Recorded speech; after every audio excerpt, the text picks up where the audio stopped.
तो आज पश्चिम बंगाल विधानसभा चुनाव को लेकर काफ़ी गहमा गहमी है। हम आपको बता दें कि प्रधानमंत्री नरेंद्र मोदी ने अभी अभी बांकुड़ा में एक रैली की और प्रधानमंत्री नरेंद्र मोदी ने इस रैली में पश्चिम बंगाल की ममता सरकार पर खास तौर से निशाना साधा। प्रधानमंत्री ने ममता बनर्जी सरकार के लिए कहा कि ये सरकार स्कैम पर चलती है, स्कीम पर नहीं, जबकि बीजेपी की सरकारें स्कीम्स पर चलती हैं। उन्होंने कट मनी को लेकर भी यहाँ पर ममता सरकार पर निशाना साधा। और चूंकि आज एक बड़ा दिन बीजेपी के दृष्टिकोण से इसलिए भी है क्योंकि अब से थोड़ी देर बाद बीजेपी अपना मैनिफेस्टो पश्चिम बंगाल के लिए रिलीज करने जा रही है। इस मैनिफेस्टो के अंदर भी बातचीत हो सकती है कट मनी से जुड़ी हुई। हम आपको बता दें कि कट मनी को लेकर बीजेपी बहुत मुमकिन है कि किसी कानून को लाने की बात कहे मैनिफेस्टो के अंदर। साथ ही गौहत्या का जिक्र भी इस मैनिफेस्टो में हो सकता है। गौ तस्करी का बीजेपी विरोध करती रही है और ममता बनर्जी की सरकार पर भी इसको लेकर निशाना साधती रही है, तो उसको लेकर भी सख्ती बरतने की बात बीजेपी के मैनिफेस्टो में वायदे के तौर पर हो सकती है कि यदि बीजेपी की सरकार प्रदेश में आई तो ऐसी स्थिति में गौ हत्या पर प्रतिबंध, पूर्ण प्रतिबंध पश्चिम बंगाल में लगाया जाएगा। साथ ही गौ तस्करी के खिलाफ भी कदम उठाए जाएंगे। तो ये सारी हैपनिंग्स वहाँ पर हो रही है। प्रधानमंत्री ने रैली की और आज इस वक्त हमारे एडिटर भूपेश कोहली भी कोलकाता से हमारे साथ जुड़ चुके हैं। आपसे समझना चाहूँगा भूपेश, बहुत थोड़ा वक्त बचा है जबकि बीजेपी का मैनिफेस्टो हम सबके बीच होगा और अब से थोड़ी देर पहले प्रधानमंत्री नरेंद्र मोदी ने रैली की और उससे ठीक पहले अमित शाह ने भी रैली की थी। एक ऐसा दिन जबकि पश्चिम बंगाल के इस समर में प्रधानमंत्री मोदी और अमित शाह दोनों मौजूद हैं। जी आशुतोष, आपको बता दें कि इस समय हम कोलकाता में मौजूद हैं और भारतीय जनता पार्टी अपना मैनिफेस्टो भी कुछ ही देर में जारी करने वाली है। एक बड़ी लड़ाई लड़ रही है भारतीय जनता पार्टी यहाँ पर और अपने आप को चुनाव में पूरी तरह से जीतने के लिए अगर प्रधानमंत्री नरेंद्र मोदी की बात करें, अमित शाह की बात करें, जेपी नड्डा की बात करें, तमाम नेताओं ने पूरी ताकत झोंक दी है और मैनिफेस्टो इसमें आज के लिए बड़ा अहम दिन है। लगातार हम यहाँ पर पश्चिम बंगाल के पॉलिटिशियन से बात कर रहे हैं, लोगों से बातचीत कर रहे हैं, पॉलिटिकल एक्सपर्ट से बात कर रहे हैं। उनका कहना है कि कहीं ना कहीं मैनिफेस्टो वो घोषणा पत्र है जो कहीं ना कहीं लोगों के जहन में आता है जब वो वोट डालने जाते हैं कि आखिर किस पार्टी ने हमसे क्या क्या वायदे किए हैं, उन वायदों को कैसे पूरा किया जाएगा। तस्वीरें एक बार हम आपको पीछे की दिखा दें, अपने कैमरामैन मनु को कहेंगे तस्वीरें आपको दिखा दें। भारतीय जनता पार्टी पूरी तरह से तैयारी कर रही है, यहाँ पर तमाम कार्यकर्ता मौजूद हैं और आप देख सकते हैं पीछे एक LED लगाई हुई है, बहुत बड़ी स्क्रीन लगाई हुई है। वहाँ पर भारतीय जनता पार्टी का जो थीम सॉन्ग है इस इलेक्शन का वो चल रहा है। बीजेपी किस तरीके से सोनार बांग्ला का सपना साकार करेगी, किस तरीके से भारतीय जनता पार्टी अपने विपक्ष पर हमला बोल रही है। गृह मंत्री अमित शाह कुछ ही देर में यहाँ पर पहुंचेंगे, दिलीप घोष उनके साथ होंगे, हो सकता है जेपी नड्डा भी हों, कैलाश विजयवर्गीय उनके साथ होंगे। तमाम भारतीय जनता पार्टी के वरिष्ठ नेता यहाँ पर मौजूद रहेंगे और आपको बता दें यहाँ पर तैयारियां पूरी हो चुकी हैं और लगभग आधे घंटे के बाद 45 मिनट 50 मिनट के बाद यहाँ पर अमित शाह मौजूद होंगे मंच पर और वो अपने हाथों से चुनावी घोषणा पत्र का ऐलान करेंगे। उसमें बढ़ चढ़कर बताएंगे कि किस तरीके से पश्चिम बंगाल के लोगों के लिए मैनिफेस्टो में क्या है, जो कैंपेनिंग में बातें चल रही हैं वो किस तरीके से अब एक चुनावी घोषणा पत्र में सामने आ रही हैं और लोगों को समझ में आएगा कि आखिर पश्चिम बंगाल के लोगों के लिए भारतीय जनता पार्टी के घोषणा पत्र में क्या कुछ है। इसी मुद्दे पर बातचीत करने के लिए हमारे साथ हमारे ग्रुप एडिटर रमेश अवस्थी भी कलकत्ता में मौजूद हैं। पश्चिम बंगाल के अलग अलग इलाकों का वो दौरा कर चुके हैं। रमेश जी, आज का दिन भारतीय जनता पार्टी के लिए खासा अहम और खुद गृह मंत्री अमित शाह, भारतीय जनता पार्टी के तमाम नेता, कैलाश विजयवर्गीय की बात करें, जेपी नड्डा साहब की बात करें, दिलीप घोष की बात करें, यहाँ पर मौजूद रहेंगे। कितना अहम होता है चुनाव घोषणा पत्र वाला दिन? देखिए, ऐसा है कि भारतीय जनता पार्टी का जो घोषणा पत्र है इस पर सबकी निगाहें टिकी हुई हैं। भारतीय जनता पार्टी के कार्यकर्ता भी जहां देख रहे हैं कि घोषणा पत्र में क्या कहा, वहीं पर टीएमसी, कांग्रेस और तमाम दल भी ये देख रहे हैं कि आखिर में भारतीय जनता पार्टी अपने घोषणा पत्र में क्या घोषित करती है। क्योंकि ये माना जाता है कि भारतीय जनता पार्टी का कहना कि मेरा घोषणा पत्र नहीं है, ये हमारा संकल्प पत्र है। हम जब संकल्प पत्र जारी करते हैं, चाहे पहले भी हमने संकल्प पत्र जारी किया जिसमें राम मंदिर का मुद्दा हो, धारा 370 का मुद्दा हो, 3 तलाक का मुद्दा हो, हमने अपने घोषणा पत्र यानी कि जो संकल्प पत्र जारी किया हमने वो पूरा किया और वही हम बंगाल में जो अपना घोषणा पत्र जारी कर रहे हैं हम पूरा करेंगे। मुझे लगता है कि आज के घोषणा पत्र में जहाँ तक लगता है सांस्कृतिक विरासत की बात हो, यहाँ पर सांस्कृतिक विरासत की रक्षा, उसको आगे करने की बात हो, चाहे टीएमसी के जो गुंडागर्दी है, जो टैक्स वसूली है, उसके विरोध की बात हो, चाहे सोनार बांग्ला की बात करते रहे प्रधानमंत्री नरेंद्र मोदी अपने मंचों से कि सोनार बांग्ला का सपना साकार करेंगे, भ्रष्टाचार मुक्त होगा, लॉ एंड ऑर्डर का ध्यान रखा जाएगा, महिलाओं का सम्मान होगा, त्योहार जो है वो आसानी से धूमधाम से मना सकेंगे, किसी तरह का भय नहीं होगा। ये तमाम मुद्दे आपको लगता है कि मैनिफेस्टो में होंगे?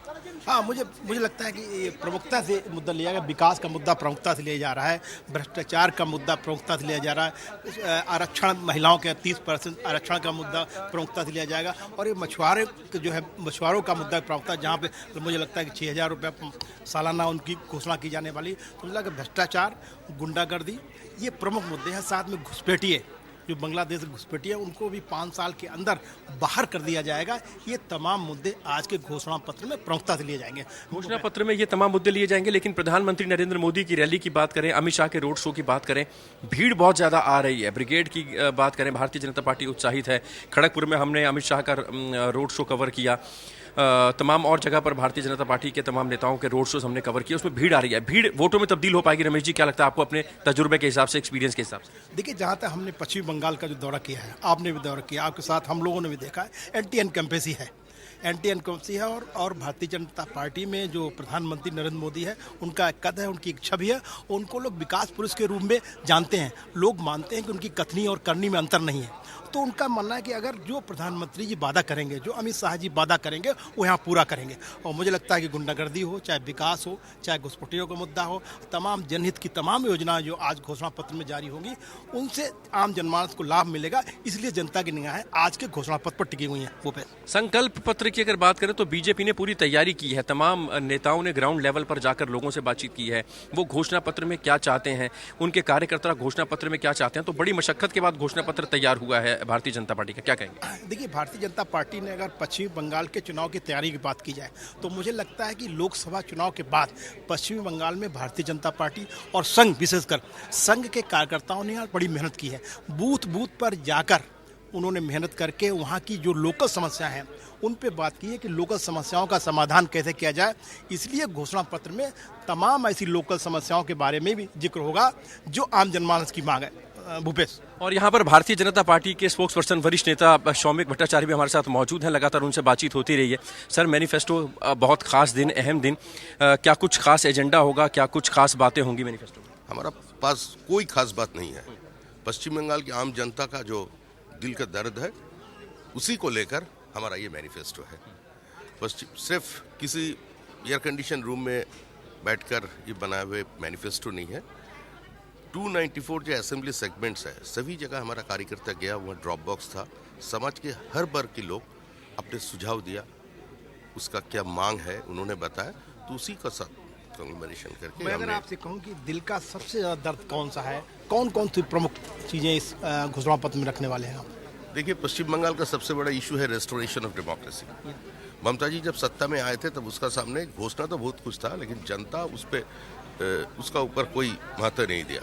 जनता चाहते थे जो वो निर्भय होकर अपने चुनाव क्षेत्र पे जाए, और किसी भी पॉलिटिकल वर्कर्स ये हक रहे जो अपने प्रतीक लेकर, अपने झंडा लेकर चुनाव में उतर जाए।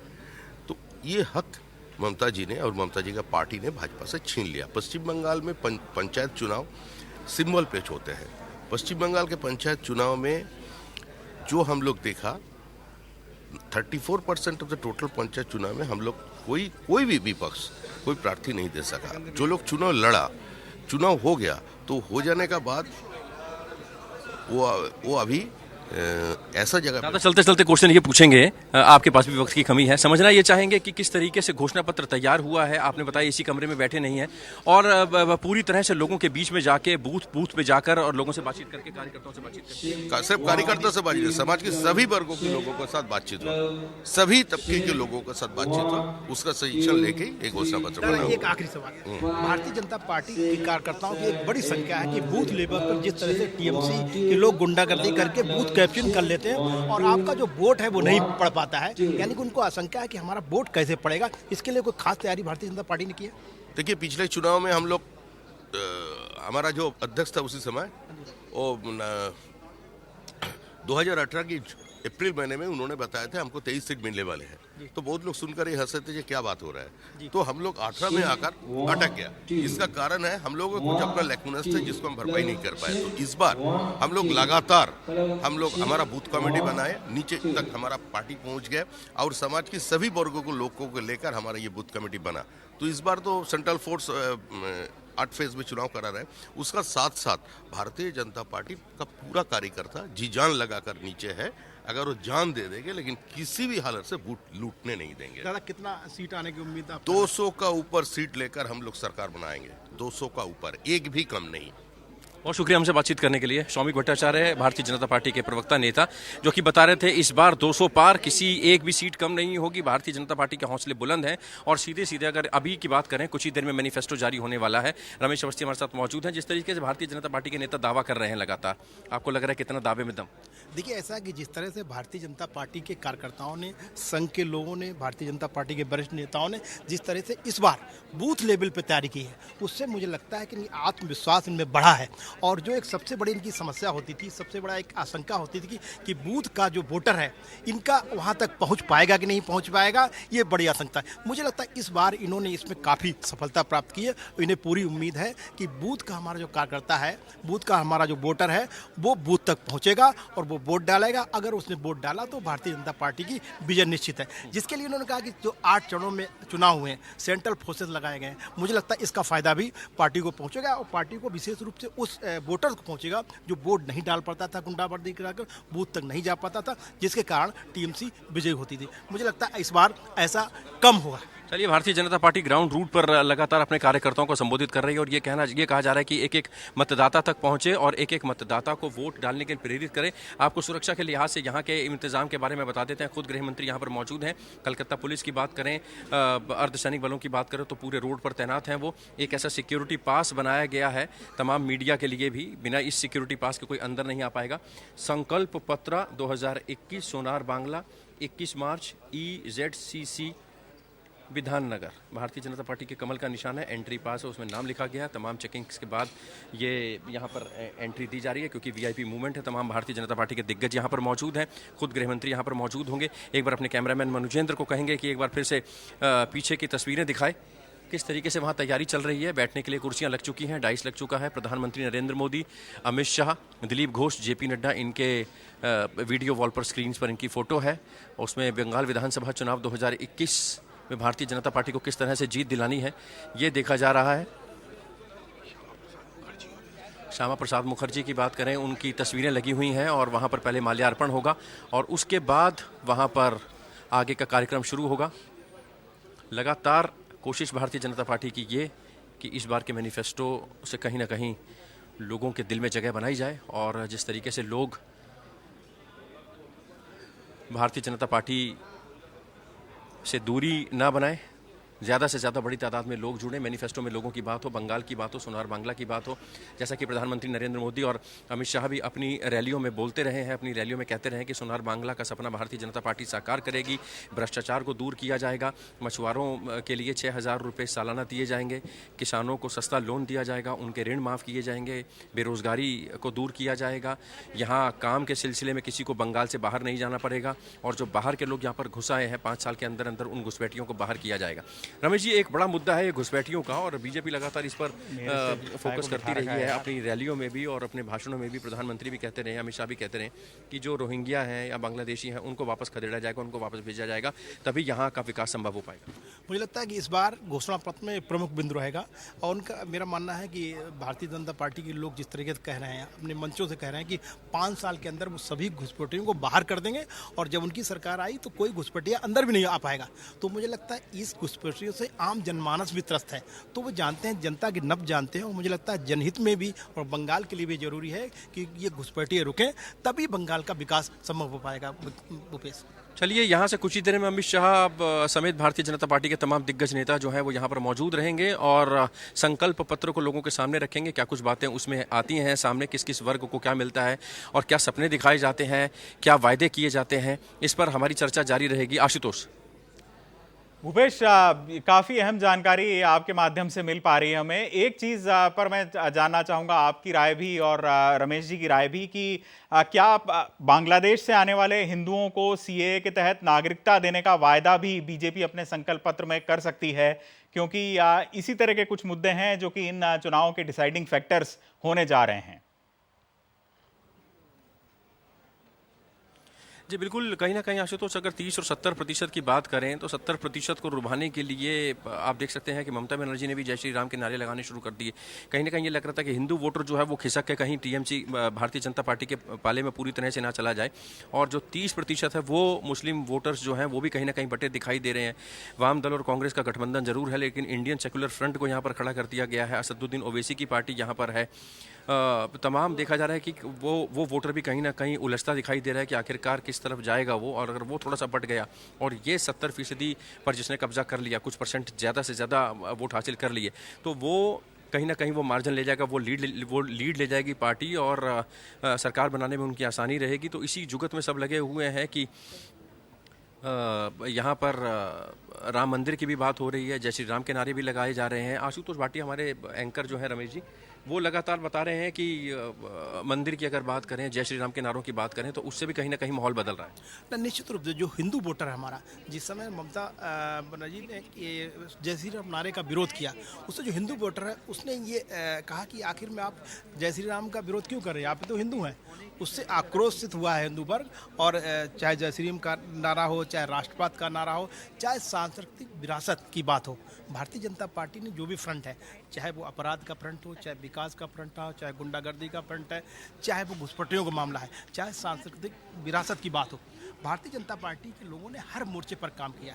और मैं एक बार बता देना चाहता हूँ भूपेश जी, जिस तरह से अमित शाह जी ने अपना पहला दौरा स्वामी विवेकानंद के आश्रम से चालू किया, प्रधानमंत्री नरेंद्र मोदी ने अपना पहला दौरा रविन्द्रनाथ टैगोर के आश्रम से चालू किया। तो सांस्कृतिक विरासत की बात हो, चाहे रविन्द्रनाथ टैगोर की बात हो, स्वामी विवेकानंद की बात हो, तमाम सांस्कृतिक धरोहरों को बचाने और उनको और सब सजाने और संवारने की बात भी भारतीय जनता पार्टी कर रही है।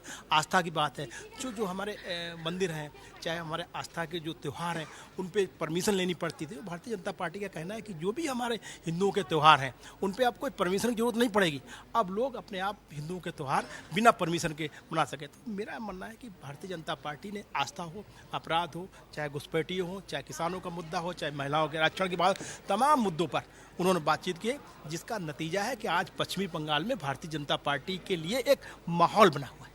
चलिए, भारतीय जनता पार्टी के लिए माहौल बनाने में कहीं ना कहीं बीजेपी के तमाम नेता भी कारगर साबित हुए हैं। उनकी रैलियां, उनके जो भाषण थे, उसमें जिस तरीके से वोटरों को साधने की कोशिश की गई है, वो कहीं ना कहीं अब कामयाब होता दिखाई दे रहा है। भारतीय जनता पार्टी के घोषणा पत्र की अगर बात करें, संकल्प पत्र की बात करें, तो उसमें भी कहीं ना कहीं तमाम मुद्दों को ऐसे रखा जाएगा जिसमें बेरोजगारी ख़त्म की जाए, मछुआरों की बात होगी, किसानों की बात होगी, बेरोजगारों की बात होगी। ये भी कहा जा रहा है कि अगर आपको हिंदी नहीं आती, अगर आपको इंग्लिश नहीं आती है, तो आपके लिए ऐसा नहीं है कि आप नहीं पढ़ पाएंगे। आगे की शिक्षा के लिए ऐसी शिक्षा नीति आ रही है जिसमें केंद्र सरकार हिंदी भाषा और इंग्लिश भाषा के अलावा भी बांग्ला भाषा को भी यहाँ पे प्राथमिकता देगी। ये भी मैनिफेस्टो में हो सकता है।